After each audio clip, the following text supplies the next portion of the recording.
એક તો 7 વખત ખેડૂત નિષ્ફળ ગયો, એ કુદરતથી, પણ સરકારે 8મી વખત સરકારે પણ નિષ્ફળ કર્યો છે એને.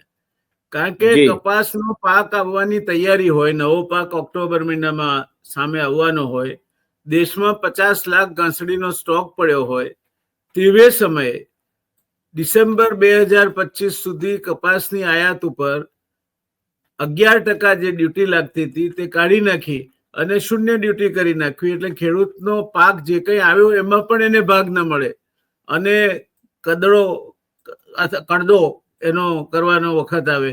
એ જ કડદો મગફળીમાં ભેજ વધારે છે, ભીનાશ વધારે છે, એમ કરીને કરવામાં આવે છે.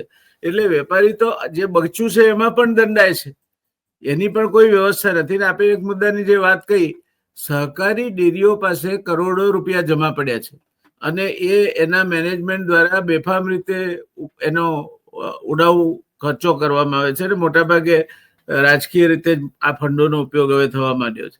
ત્યારે દૂધ ઉત્પાદન કૃષિ સાથે સંકળાયેલું છે, સેકન્ડરી ઉત્પાદન છે કૃષિનું. તો કેમ આ બધી ડેરીઓને કામે લગાડી અને એમની પાસેના જે સરપ્લસ ફંડ છે એમાંથી કિસાનને સરળ હપ્તે વસૂલી શકાય એવી વ્યાજમુક્ત લોન કેમ ના આપી શકાય?